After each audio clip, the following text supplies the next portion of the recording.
حسن په دې خوا په دغه لار قدم وهلی دی.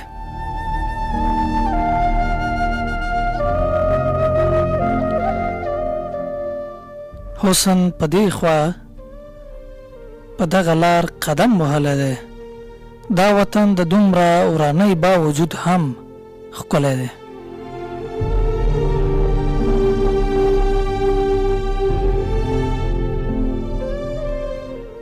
نه دې ایسارېږي چې توان د مخکې تلو لري.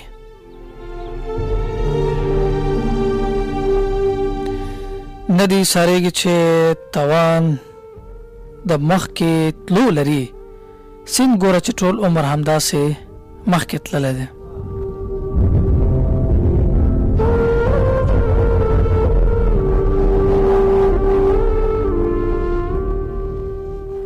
پښو کې دی دم لا هم شته چې هغسې ولاړه یې.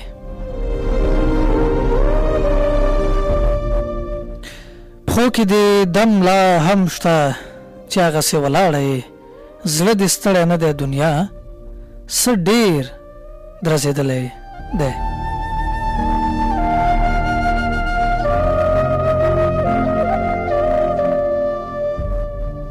زړه چې د دنیا په مینه مست شو پاک یې مه بوله.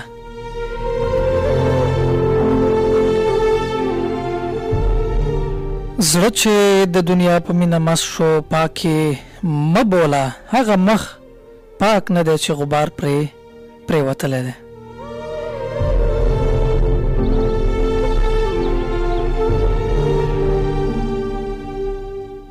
ګوندې چې د چا د تګ په وخت کې په کار راشي ده.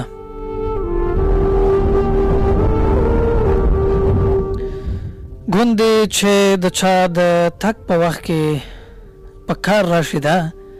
ما مې هر یو پل په دې په لاره پرېښودلی دی.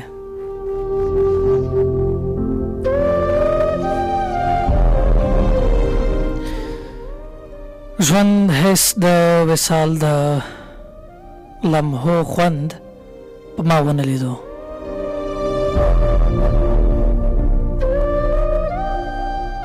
ژوند حس د وصال د لمحو خوند په ما ونه لیدو. ځکه مې د زړه پر هر تر اوسه نه ګنډلی دی.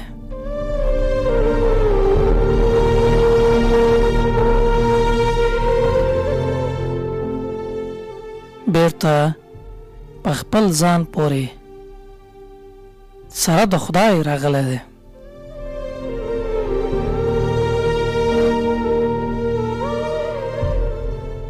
بیرته په خپل ځان پورې سره له خدای راغلی دی. څوک چې د خپل ځان په پیژندو پسې وتلی دی.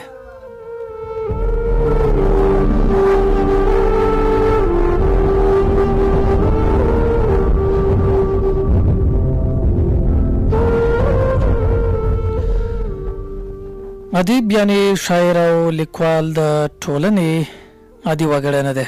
هغه څه چې په ورځني ژوند کې پیښیږي یا هغه ناخوالې ستونزې او ربړې چې ټولنه ورسره مخامخ ده د شاعر او لیکوال پر احساس او عاطفه ژور اغېز کوي. کله چې د خپلې پوهې او استعداد په قوت له هغې څخه کومه منطقي نتیجه اخلي او بیا یې د خپل تخیلي ځواک په ملتیا په مناسبو الفاظو د شعر یا ادبي نثر په کوم قالب کې نورو ته وړاندې کوي همدې ته ادب وایي. د خیال وزرې د نن شپې ځوان او هغه تان شاعر چې د عمر د ډېر کم خو شعر له ډېرو معناو له ډېرو مفاهیمو او له ډېرو رنګینیو نه برخمن دی. مزمل خان زموږ په ځوانو شاعرانو کې هغه هسې ده چې د کوم شعر لیکلی کوم شعر یې پنځولی دی له عالي هنر نه برخمن دی. معنا دا ده چې د تشبیه په مټ باندې کوم انځورونه چې وړاندې کړي دي د استعارو په مټ باندې د انځور په وړاندې کولو سره خلکو ته واقعا چې رښتیا هم هنر پنځولی دی. او ویلی دي چې ما د یار په زړه کې هسې نازک ساتلی دی یو نس کې د کب دی د جانان تر در ډېرې فاصلې دي ډېرو غرونو نه پناه وطن عرب دی هیڅ نامه چې د انسان ورته ور نه کړي خري بویه چې بایللی ادب دی مزمل خان په ظاهره په طبیعت ډېر خاموشه دی ډېرې خبرې کولې نه خوښېږي ډېر کله ګوشه نشیني خوښوي خو په داخل کې د ده په وجود کې شاعرانه فطرت دومره په شور او ځواک دی چې د ده لپاره یې ډېره ښه شاعري ورکړې او د دغه شور او ځواک انعکاس د ده په شعر کې مونږ کتلی شو دا چې په خپل شعر کې هم د الفاظو رنګیني لري او هم د مفاهیمو راځي چې نن شپه یې له ده سره په همدې تړاو باندې خبرې اترې ولرو هم به ترې د ژوند په تړاو باندې پوښتنې کوو او غوښتنې به هم ورڅخه د خپل شاعرۍ په تړاو لرو چې خپله شاعري را سره هم شریکه کړو ضمناً به ورسره پر ادبي هلو ځلو او پر فرهنګي ژوند باندې هم خبرې اترې کوو خو یوه یادونه باید چې وکړم ما مخکې هم دا ویلې چې د په عمر کم خو د شعر هغه خوږلنۍ ته یې په کتو د شعر قوت ته د شعر غښتلتیا ته او شعري پیاوړتیا ته په کتو باندې سړی دا دعوه کولی شو چې ښه کوم شعر لري داسې ښکاري لکه یو 20 کلن شاعر چې خپل تجربې خپل مشاهدې خپل لیدنې خپل کتنې خپل اورېدنې او خپل تاثرات په شعر کې وړاندې کوي نن شپه موږ سره د په نهم ټولګي کې شعر لیکلي پیل کړي اوس پوهنتون لولي په ادبیاتو فاکولته کې دی د ننګرهار پوهنتون البته د لغمان پوهنتون په د بشري علومو په ادبیاتو پوهنځي کې خپل زده کړې کوي خاص صاحب را سره د ټلیفون له لارې وصل دی خاص صاحب ستړي مه شئ شپه مو نیکمرغه ډېره مننه چې بلنه مو منله السلام علیکم جناب صاحب تاسو په ستاسو ادارې ته تخنیکي همکار ته او ستاسو د خپرونې ټولو اورېدونکو ته وړاندې کوم سلامونه وعلیکم سلام خاص صاحب دا دومره الفاظ دا دومره خبرې دا دومره رنګیني ستاسې په خبرو کې دا بېلابېل فکرونه دا دومره قوي تخیل دا له کومه کېږي د دې چینه چېرته ده چې راخوټېږي څنګه د الفاظ سره وړئ څنګه دغه خبرې ترتیب کوئ دغه کیسه دا انګیزه څه ده چې تاسې دې بالاخره دومره عالي شعر ولیکئ جنت صاحب که زه درته یم چې زه خپله لکه ظاهر ته چې وګورې او درون باطن ته نو داسې ښکاري لکه دننه چې یو قوت وي او دغه او هغه دا خبرې کوي نو دغسې یو څه شته نو ستاسې بیتونه دي خاط صاحب چې خوب تر سهاره مې له سترګو مرور وي یاره د غټو سترګو پرهرونه ډېر ژور وي یاره د دغه ښار تمام وګړي په ګلونو مین دلته راغلی به شاعر یا پیغمبر وي یاره د فطرت خبره هم کړې ده چې له ګلو سره مینه ده له ښکلا سره مینه ده او له مخکې بیت څخه چې موږ کوم اخذ اخلو خوب تر سهاره مې له سترګو مرور وي یاره د غټو سترګو پرهرونه ډېر ژور وي یاره یو طرف ته د ښکلا ذکر دی پر ګلو د مینېدو ذکر دی له هغه نه د متاثره کېدو بل طرف ته د ژور پرهر خبره ده ستاسې د شاعرۍ قوت هدف مې دا دی چې دومره عالي شعر او دومره ښایسته او روان او سلیسه شاعري چې لرئ همدغه پرهرونه دي همدغه ښکلا ده او همدغه اغېزمنتیاوې دي چې بالاخره دومره ښه شعر دې ولیکئ که څه جنت صاحب شاید حتمن د ټولنه نه که هر څه دی خو عموما کې د کائناتو هر څه که وګورو نو دوه خواوې لري یا مثبت او منفي دواړه او شاعر همدغه مثبت او منفي دواړه اړخونو نه خورا متاثره دی حتما یو لوري به متاثره وي نو دا ښکلا موږ یو ځای کې کولی شي مثبت هم لري منفي لري نو د ښکلا خو اصلا شعر خپله ښکلا ده د ښکلا نه یو رغېدلی دغه دی کلام دی ښکلا د مینه د درس دی نو له همدغو ترکیبونو نه جوړ دی ډېر دغو نه رغېدلی دی چې محدودولی یې موږ نه شو ستاسې یو بیت هم دی خاط صاحب حسن چې هر ځای کې دیره شي نو وژنې کوي ښه د قاتله شي چې ټوله شي ښکلا سترګو کې ښکلا خو سړی طبعا چې اغېزمنوي خو چې بیا په سترګو کې ښکلا نو طبعا تاثیر به هم ډېري حتما نو ښکلا چې هر څه کې تاثیر لري خو هر سترګو ښکلا ډېره عجیبه ده او بل دا چې شاعرانو دپاره خو ډېر یو اغېز دی پکې او خالد صاحب په شعر کې ښکلا باندې ډېر تمرکز کوئ یعنې ډېر کله په شعر کې غواړئ چې ښکلا دې راونغاړئ ښکلا دې وستایئ د ښکلا ذکر دې وکئ د خدای د خلقت یادونه دې وکئ او که نه پر پیغام ډېر تم کېږي چې شعر دې پیغام ولري او که نه وایاست چې کله کله پیغام او کله کله بیا نو ښکلا ما خو چې څومره ستا شاعري لوستې دواړه پکې بارز دي دواړه ټکي پکې شته خپله بیا د کومې برخې ډېر پالونکی یاستئ او بالکل شعر خو خپله د فطرت سره یو ډول اړیکه ده شاعر حتما فطرت مین او ښکلا چې دی ښکلا خو د شعر دپاره یو ډېر مهم توکی دی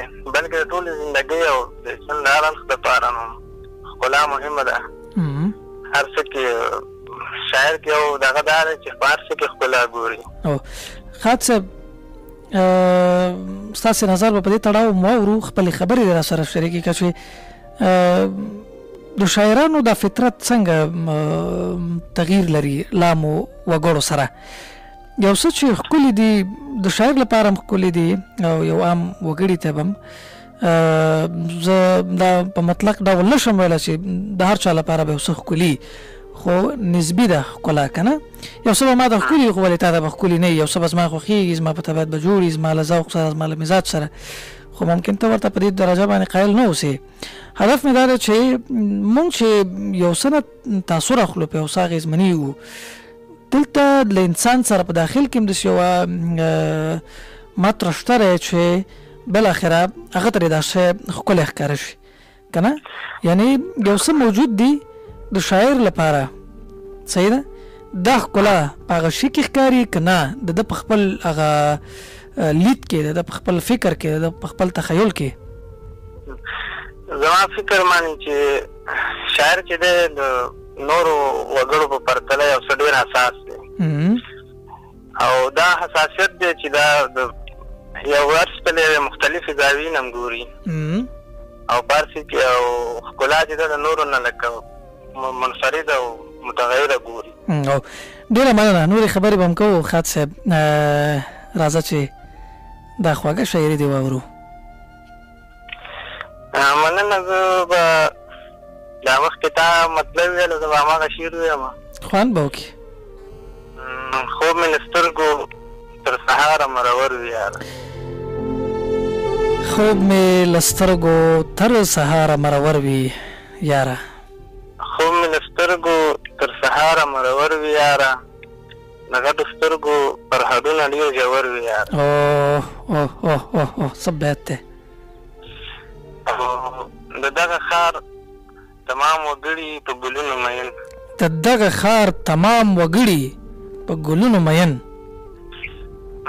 د دغه ښار تمام وګړي په ګلونو مین دلته راغلی به شاعر یا پیغمبر وي یاره واه واه واه واه ډېر ښایسته ډېره لې مننه او د زمانې په تنګ نظر کې لکه ساس کې ښکاري د زمانې په تنګ نظر کې لکه ساس کې ښکاري مننه د زمانې په تنګ نظر کې لکه ساس کې ښکاري یو نیم سړی ګوره په شان د سمندر وي یاره واه واه واه واه واه عینا لکه په خپله تاسې واقعا ډېره لې ډېره مننه او هر څوک تیشې وهي د خپلې شیرینۍ دپاره څنګه هر څوک تیشې وهي هر څوک تیشې وهي د خپلې شیرینۍ دپاره د هر چا مخ ته د حالاتو ولاړ غر وي یاره هی څومره لې څومره ښایسته ډېره مننه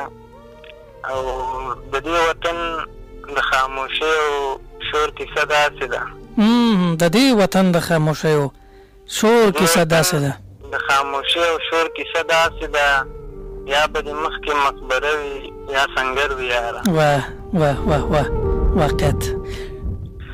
او مقطع ده د خپل وجود د بیابان په سیرابونو مزل. د خپل وجود د بیابان په سیرابونو مزل ښه د ډېر ستړی تندغری دا سفر وي یاره. هی واقعا ډېره مننه خالد صاحب.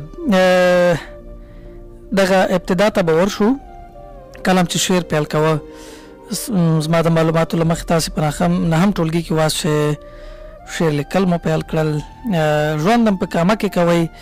د شاعرۍ لپاره جوړ فطرت او طبیعت چې یو انسان پکې روحاً ډېر آرام وي او تر ډېره د شاعرانو لپاره خام مواد پکې موجود وي، نو کامله دغسې یو طبیعت نه برخمن هم ده.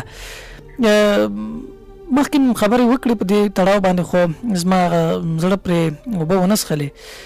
غواړم چې لا دې برخې ته تم شم، ځکه د مکتب پر مهال باندې تاسې شاعري پیل کړه او ما چې دا کوم غزل په سر کې ویلې دا هم ستاسې له نن نه تقریبا چې د 4 کالو مخکې غزل چې ما ویلې، نو چې 4 کاله مخکې ستاسو شعر په دغه دریځ کې او په دغه موقف کې، نو اوس خو به طبعا چې توپیر پکې راغلی. ستاسو شعر چې ما څومره لوستی له اوله نه پکې د ښه شاعر او یا د ښې شاعرۍ هغه معیارونه ترسره کېده او پکې ښکاره کېده. لامل څه بولئ؟ د خپلې سیمې شاعرانه فطرت له ادبي ملګرو سره ناسته ولاړه که په خپل وجود کې دغسې شور او ځواک چې بالاخره تاسو د هغه د شعر په ژبه باندې انعکاس کوي، او که ډېر لوست او په ډېرو ادبي مجالسو او ادبي غونډو کې برخوال کېدل. څه لامل بولئ، څه اغېز بولئ او ستاسې له نظره څه و چې دومره لوی اغېز در باندې وکړه؟ جناب صاحب لکه مخکې چې ویل فطرت خو شاعر چې فطرت یو څه ډېر مهم، دا خو ښکاره خبر ده چې فطرت اغېزي د ادبي مجالسو د همداسې خو د ټول مهمه دغه چې دی هغه د نن چې شاعر سره څه دي ما د خو دغه ښکارېږي دا شاعر ته د شعر د لیکلو یو ځواک او توان همدغه دی. نو خالد صاحب ادبیات مو بیا ذوقي ولوستل، البته لوستل هم پیل کړل، غوښتل مو چې بالاخره په دغه برخه کې د ستاسې زده کړې لا بشپړې شي، لا دې پکې مخکې لاړ شئ او لا دې په دغه برخه کې ستاسې معلومات ډېر شي او غني شي. د همدې انګیزې له مخې ادبیات وټاکل او بالاخره کامیاب شو ورته؟ او ادبیاتو سره خو زما حتما ذوق او علاقه وه او که ووایم نو اوس ډېر خوند راکوي چې لولم یې، ځکه چې که مسلک سره سړی د هغه تړاو لري نو هغه درون ته چې ښکته شي او هغه ډېر ښه مطالعه کوي نو ښه خوند کوي او نو همدغه وجه وه سره د همدغه شعر د لارې وتړل شو. ډېر ښه. خالد صاحب وړاندې هم تاسې څه ناڅه په دغه برخه کې معلومات درلوده، مطالعه مو کوله، مشهوران مو لوسته، خو اوس په مسلکي ډول باندې ورته ګورئ، سترګو ته مو مسلکي عینکې اچولي او هره خبره یې په دقت سره اورئ او کوئ هم، ځکه تاسو سره اوس د ادیب ترکیب او البته د ادیب کلمه نښلي او بالاخره تاسې پورې به دغه نوم تړل کېږي. څومره اوس سنجیده شوي یاستئ، څومره اوس حساس شوي یاستئ چې خپلو خبرو ته، خپلو فکرونو ته او هغه څه چې ستاسې پورې مربوط دي هغه ته پام وکئ، فکر وکئ او بالاخره لا یې ښه وړاندې کوي. یعنې هدف مې دا دی چې وړاندې تر دې چې تاسې ادبیاتو ته راشئ څه ډول وایي اوس ستاسې په سنجیدګۍ کې، ستاسې په حساسیت کې او په باریک بینۍ کې کوم تغییر راغلی که نه؟ بلکل جناب صاحب تغییر حتما راغلی، تر دې چې زه ډېر شکمن کړی یم ځکه چې یو د مسلکي اړخ نه چې سړی څومره پوهېږي که نه نو بیا پخواني لفظونه یا اوسني لفظونه حتما یا به ډېر دقیق لیکي، هره خوا به یې سنجوي او ډېر یو د شک په سترګه به ورته ګوري. او زما په اند چې دغه شک دا کوم دغه چې دی په شعر کې او په دغه د خامۍ د پخېدو لامل دی. ډېره مننه ګران خاد صاحب. یو بل شعر دې مراته ووایه او ته تر هغې پورې شعر چمتو کړه.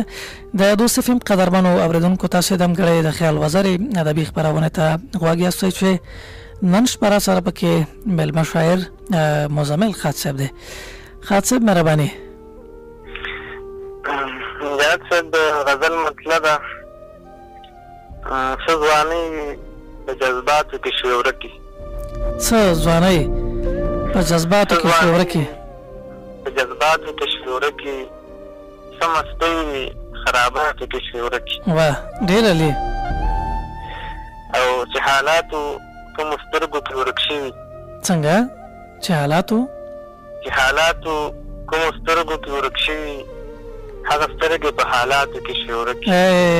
هی ډېر ښایسته، ډېر علي. ډېره مننه. بل بیت دی نه معیار شته دی، نه فن شته، نه فنکار شته. نه معیار شته دی، نه فن شته، نه فنکار شته. نه معیار شته دی، نه فن شته، نه فنکار شته، چې معنا وي په خیالاتو کې شوې ورکې. واه ډېره مننه. او ما لیکلي قصیدې په پسرلي وي. ما لیکلي قصیدې په پسرلي وي. د خزان په روایاتو کې شوې ورکې. الله. او بل بیت پکې دی دلته خړ جوماتو پاکې سجدې وي. دلته خړ جوماتو پاکې سجدې وي. دلته خړ جوماتو پاکې سجدې وي، خو د وخت په عباداتو کې شوې ورکې. ډېر ښایسته بیتونه. ډېره مننه. او بد لیوه حسن وژلی پښیمان دی. بد لیوه حسن وژلی پښیمان دی. ډېره مننه. بد لیوه حسن وژلی پښیمان دی، چې هوسۍ په ځنګلاتو کې شوې ورکې. واه او مقطع ده ټوکېدلې غوړېدلې ارزوګانې. ټوکېدلې غوړېدلې ارزوګانې، ښه د څومره ممکناتو کې شوې ورکې. ډېره مننه خاص صاحب، خوشحاله اوسئ. ادبیاتو ته راغلی لولئ او تا ته نو هیلې دي، سترګې دې راوړي او په تېره باندې ستاسې غوندې سنجیده او د لوړ هوش لرونکو انسانانو ته. خاص صاحب یوازې په شعر به تم کېږئ، یوازې شعر لیکلو باندې به بسنه کوئ که نه غواړئ چې په راتلونکي کې دې په ادب پوهنه کې هم کار وکړئ، پر دې سربیره باندې د همدغه هنري ژانرونو له قطاره بیا په نثر کې هم کار وکړئ؟ جنت صاحب تر اوسه خو لا په شعر کې تم یو، او د وخت په تېرېدو ګورو چې څه کېږي، خو که چېرته وړتیا او حتما چې یو څه وړتیا یو کس په ځان کې څه وګوري نو بیا به هغه کې کار کوي. بلکل. ډېر کله داسې خاص صاحب چې د ځان په رابطه باندې یو څوک خبرې نشي کوی که نه، که یې کوی هم شي خو هغه د خپلې عاجزۍ له کبله بیا یې نه کوي، د نورو پر وړاندې څه نه شو ویلی. دا خبره مې ځکه وکړه، زما پوښتنه دا ده چې د نورو ټولګیوالو په پرتله باندې ځان درته څنګه ښکاري؟ له وړاندې نه له یو شمېر مسایلو سره د ادب بلد وې، له مخکې نه دې اړیکه وه او دې برخې ته یعنې په ټوله معنا جوړ وې. څنګه اوس ځان ګورې په ټولګیوالو کې؟ څنګه ځان درته متفاوت ښکاري؟ او یقینا چې ستا شاعرۍ به ته له نورو نه متفاوت کړی او بېل کړی به یې. جنت صاحب ما ته فقط دومره تفاوت ښکاري چې لکه زه چې یو د ادبیات یو بل رقم لولم او هغې دې یو په بل رقم کې لولي، بس دومره تفاوت راته ښکاري. زما هدف دغه بل رقم ټکی و که نه، ته ادبیاتو ته د ژوند په سترګه ګورې، ادبیات تا ته ژوند ښکاري، ادبیات تا ته انسانیت ښکاري، ادبیات تا ته هنر ښکاري، او ادبیات تا ته یوه نړۍ ښکاري. لکه په پوره ذوق او په خوند سره ورځم او ډېر خوند یې اخلم. هسې هغې به پرې هم خوند اخلي، خو هدفونه ټول مختلف دي. او ستا د بل رقم نه ما یو برداشت دا وکړو چې یعنې ممکن څوک په دې خاطر هم لولي چې اوس خو ته کامیاب شوي او بالاخره ښې نمرې باید واخلي که نه، یا د پوزیشن په خاطر باندې شپه ورځ په چپټر پروت وي، یا د دې لپاره چې فیصدي برابره کړي کادر راشي او کادر ولري، بالاخره مجبور دي اوس لولي. له بل رقم هدف همدا و او دا ښکاره خبره ده چې نمرې دي، نو بس پوهنتون کې هر سړی د نمرې په کوشش کوي. څه فکر کوئ چې موږ ادبیات سره زیاتیا نه کوو که دغسې برخورد ورسره کوو، که موږ ورسره تماس او اړیکه په همدې پار کوو، که دا د ادبیاتو له روح سره زیاتیا نه دی، یو ډول ته صدمه نه رسېږي په دې سره هغوی ماهیت دی؟ زه خو بلکل زه خو وایم چې یو کس یو پوهنځی انتخابوي باید له مخکې چې کوم یو سره علاقه لري هماغه ته دې خواري وکړي، هماغه د انتخاب کړي، نو ښه به یې وویلی شي او خوند به هم ترې واخلي. او دا مشکلات یې حتما نو چې یو پولیس سره سړی بلد نه وي او ورشي د یادولو او بار څه کړي، هغه ذوقي علاقه یې دونه نه وي. صحیح. راځه نو چې بل شعر دې مو رخات صاحب. شعر زه به دا ځل به نظم ویم. اوهو بیخي نو په اصطلاح وبم ګټې. مننه. د نظم عنوان دی سرابونه. خلک وایي رښتیا خو رښتیا نه وي. خلک وایي رښتیا خو رښتیا نه وي، چې څرګنده شي نو واړه رښتیا دروغ وي. اوهو. خلک ښایي چې زخمونه یې شڼېږي، مګر زخم نه وي یو ورک روغ وي. خلک سپین لباس کې سپینې فرښتې وي، خلک سپین لباس کې سپینې فرښتې وي، خو کارونه یې په خیال کې د ابلیس وي. اوهو. د ایمان د سرمایې نه غني ښکاري، خو د دغه سرمایې نه به مفلس وي. واه واه واه واه واه واه. بیا یې ورو. مننه. خلک سپین لباس کې سپینې فرښتې وي، خو کارونه یې په خیال کې د ابلیس وي. د ایمان د سرمایې نه غني ښکاري، خو د دغه سرمایې نه به مفلس وي. واه ډېر ښایسته. هر سړی د محبت سندرې وایي، خو په زړه یې انبارونه د نفرت وي. هر سړی د محبت سندرې وایي، خو په زړه یې انبارونه د نفرت وي. هر سړی د خپل جنت جوړول غواړي، پرواګیر کله د بل چا د جنت وي. ډېر ښایسته. ډېره لې. ډېره مننه. او ښه د پوشه زړه دې پوی فکر دې پوی کړه. ښه د پوشه زړه دې پوی فکر دې پوی کړه.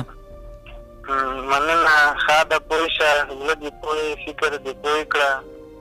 نه خبرې دې خبرې نه وعدې شته، سرابونه دې نظر ته دې راغلي، او په وړاندې نه اوبه شته نه چینې شته. او وروستی بندې د سرابونه خو سحري دي ایمانونه، سرابونه خو سحري دي ایمانونه، سرابونه رویې دي او مخونه، سرابونه په ښارونو کې اوسېږي، مګر خلکو دې لیدلي په دشتونه. واه واه واه. څومره لې څومره ښایسته. ډېره مننه ګران خاد صاحب. د دوست فلم قدرمنو اورېدونکو، تاسې د خیال وزرې ادبي خپرونې ته غوږ یاستئ چې نن شپه را سره پکې میلمه شاعر مزمل خاد صاحب دی. نظم مو وړاندې که خاد صاحب او غزلې مو هم تاسې وویلې، شریک هم کړې او وړاندې هم تاسې په دغه تړاو باندې خپلې څرګندونې وکړې. ډېر کله غزل لیکئ که نه، کله کله نظم ته هم سر وخت کار کوئ او یا د دغې برخې د پاللو لپاره هم کار کوئ؟ جناب صاحب د خوښې هغه رشته او کوم ژانر چې دی هغه غزل دی او ما ډېر لیکلی، او کله ناکله بس نظم هم لیکم. ښه ډېر ښه. او ستا له نظره کوم یو کې مقیدی قیدی کنه ځینې خلک پوه چې په نظم کې یو موضوع ده پرله پسې به وړي تسلسل غواړي خو غزل بیا داسې چې یو بیت یو ډول بل ډول بل ډول ستا لپاره خو په دې دواړو کې کوم کې قید نشته یعنې دواړو کې یو ډول ځان احساسې راحت یې ستونزه نه لري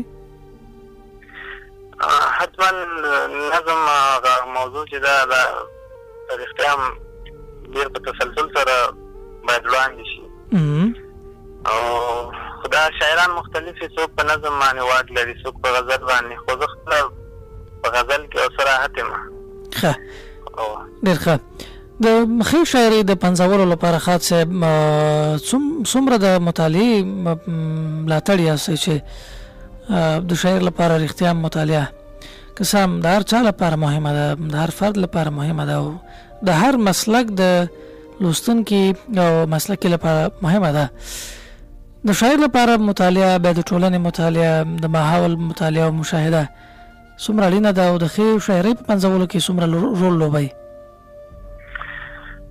جنت صاحب مطالعه خو د مسلک په برخه کې ډېره ضرور ده او شاعر چې د مسلک په برخه کې مطالعه باید یعنې هغه تر اخري هغه مطالعه ولري بیا د شاعر خپل د ژوند تجربې دي نور د ټولنې کوم منظورونه چې په ټولنه کې پراته دي د ټولنې د خپله د شاعر د یو بنا احساس باید ولري چې د ټولنه د یو مختلفو زاویې نه او مختلفو نظرونو نه نظر نه مطالعه کړي نو د کتاب د مطالعې سره سره فکر کوم شاعر ته د خپل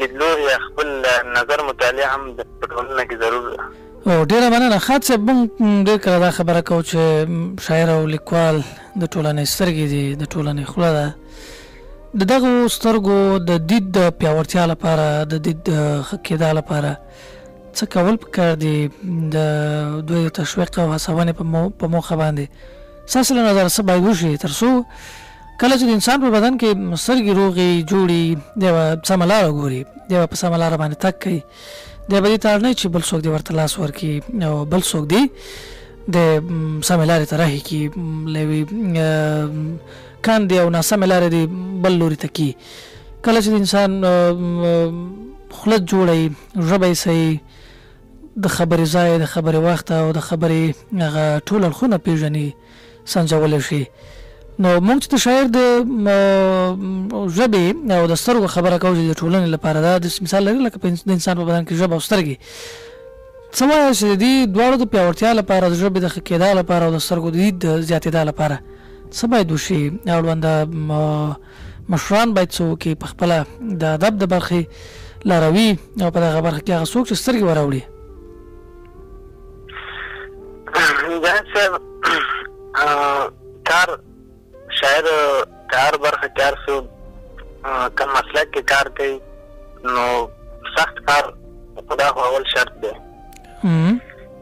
سخت کار باید وکړي د شاعر ما مخکې ویل شاعر باید هغه نظر چې شاید د شاعر هغه ډېر ژور وي هر مسلې ته ډېر ژور دغه لیدلوري نه وګوري او بیا شاعر خو په ټولنه کې هغه څوک دی چې ټول عمر د مینې نارې او د یووالي او د راوچتېدو نارې د ټولنې د ژغورلو نارې دا یې وهلي دي نو یعنې د دې نه معلومېږي چې شاعر ټولنه همدونه مطالعه کړې ده او ځکه یې دونه ښه بېرته د هغه انځور وړاندې کړی نو د ښه انځور د وړاندې کولو دپاره حتما یوې ښه لیدلوري ته یوې ښې ژبې فصیحې ژبې ته ضرورت دی دا د فصیحې ژبې استعداد خو دا خو شاعر فکري دی خو د لیدلوري هم ډېر فکري دی خو حتما شاعر به په خوارۍ سره یو لیدلوری برابرېږي ځان ته برابروي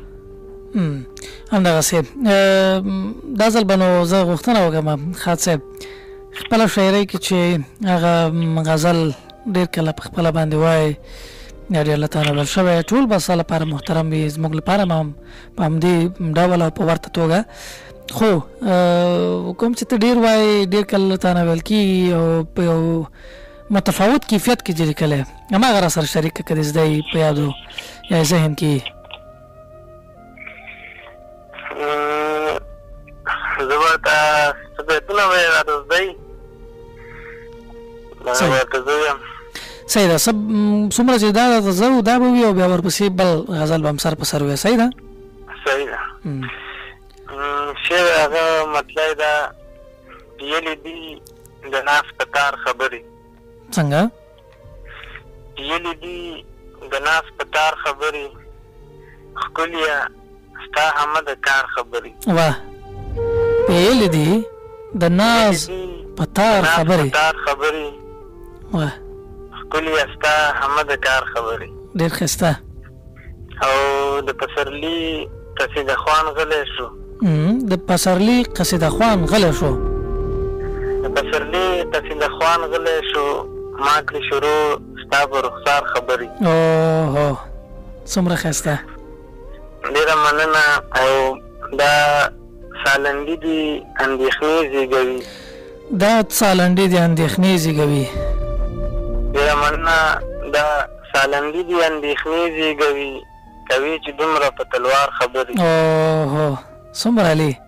څومره لوړ څومره ښایسته ډېره مننه او راشه چې حال درته تمام ووایم راشه چې حال درته تمام ووایم ډېره مننه راشه چې حال درته تمام ووایم په زړه مې پاتې نشي بار خبرې واه ډېر ښایسته او دانا همیش د مینې رنګ ورکوي څنګه دانا همیش د مینې رنګ ورکوي احمق کوي تل د ګزار خبرې ډېر علي ډېر ښایسته او وایزه تا ډېرې خبرې وکړې وایزه تا ډېرې خبرې وکړې مننه وایزه تا ډېرې خبرې وکړې پکې په شمار څو وي د لار خبرې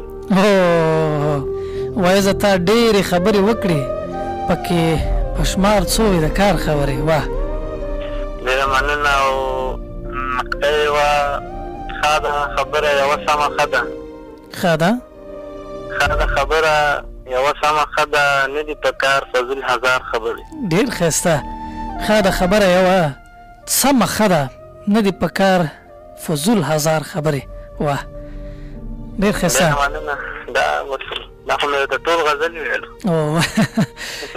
ډېر ښه وشو زمونږ هم زړه همدغسې و راځه نو یو بل شعر دې هم شریک کړه نوي چې څه لیکلي او بالکل دې وړاندې کړي نه وي فیسبوک ته هم یا بل چېرته دې ویلي هم نه یې په لاس کې لري نو هماغه به واورو دغه یو شعر دی بېهوده غوندې روان یم د دنیا معنا ده ورکه بېهوده غوندې روان یم د دنیا معنا ده ورکه مننه بېهوده غوندې روان یم د دنیا معنا ده ورکه دا زه خپله بې معنا یم که زما معنا ده ورکه څومره علي ډېره مننه او ډیوه څه ده له دې مخکې رڼایي پېژندل غواړي ډیوه څه ده له دې مخکې رڼایي پېژندل غواړي ډېره مننه ډیوه څه ده له دې مخکې رڼایي پېژندل غواړي دا چې ژوند د ډیوې نشته د رڼا معنا ده ورکه اوهو څومره علي څومره ښایسته او بل بیت پکې دی ساقي هر چا ته دې ورکړل هر سړی دې شرابي کړو ساقي هر چا ته دې ورکړل هر سړی دې شرابي کړو چې د جام معنا ده ورکه د مینا معنا ده ورکه واه ډېر علي مننه محبته دغه دور ستا معنا ته نه رسېږي محبت دغه دور ستا معنا ته نه رسېږي مننه محبته دغه دور ستا معنا ته نه رسېږي د مجنون معنا ده ورکه د لیلا معنا ده ورکه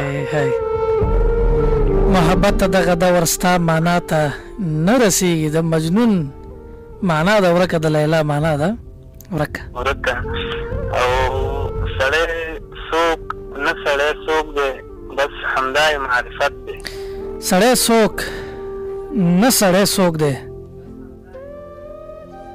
مننه سړی څوک نه سړی څوک دی بس همدا یې معرفت دی چې د چا معنا پیدا ده او د چا معنا ده.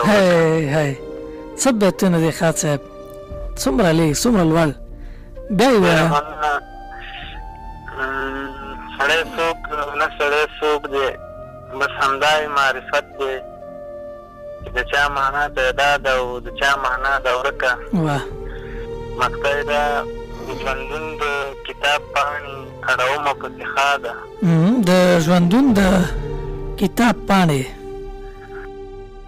مننه. د ژوندون د کتاب پاڼې اړومه پسې ښه ده، بس د نن معنا پیدا ده د سبا معنا ده. څه بیتونه دې ویلې، څومره لږ. ډېره مننه ګران خاط صاحب، خوشحاله اوسئ او ډېره خوږه شاعري دې را سره شریکه کړه. کور ودان وروستۍ خبرې دې اورو، وروستی پیغام شریکې په زړه چې دې هر څه راته وایه. جنت صاحب شاعر خو دغه یو پیغام خو زه به نه ویم. ته اوس ونه وایه چې دا څومره خبرې مې وکړې، دا مې ټول د زړه خبرې وې، نو دا مې ټول په زړه وو. زه به دونه ویم چې مینه خو تاسو د شاعر پیغام چې مینه وکړئ، خو دغه مو سره ضرور دا پیغام خو دا به مو سره دلته اضافه کړو چې وطن او د خاورې مینه دا باید په زړونو کې وپالو. داسې به تر څو نو وروسته پاتې او د پیشرفت او ترقۍ نه لرې او محتاج او بېوسه یو. بلکل. نو راځئ چې زه وایم ټول لکه ډېرو دا هیله ورزوړه چې پاڅېږو، پښتون او افغان له هېچا کم نه دی، له هر چا تکړه او له هر چا ښه دی، خو بس دونه ده چې یو ده دی. بس دغه پیغام و. ښایسته پیغام و. ډېره مننه ګران خاط صاحب چې خپل قیمتي وخت یې راکړه، خپرونې ته حاضر شوې او د خپل ژوند او شاعرۍ په تړاو را سره وغږېدې. کور ډېر آباد. تاسو ډېره مننه او آباد اوسئ چې راته مو وخت راکړه، زه مو دلته مېلمه کړم. ډېره مننه، خدای مو جوړ لره. ښه شپه. تاسو ته هم.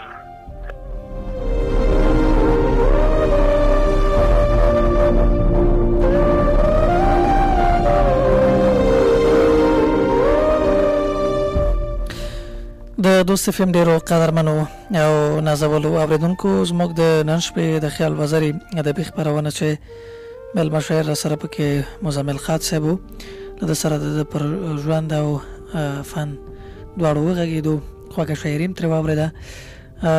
د ده شاعري نو بیخي متفاوته او له ډېرو رنګینیو نه برخمنه ده. موږ پرې خپلې خبرې او تبصرې وکړې او لا هم د دې جوګه چې بحثونه پرې وشي، تحلیل پرې وشي او شعر وشنل شي. په هر صورت د یوه خپرونه د دې لپاره بسنه نه کوو چې موږ به یې مشت نمونه خروار وبولو. ما اجمل جنت او په تخنیک کې نو سجاد امیري په دعاو کې یاد ساتئ. د همدې خپرونې تکرار تاسو شنبه د ورځې 11 بجې اورېدلی شئ. ښه شپه دې ولرئ، جوړ اوسئ.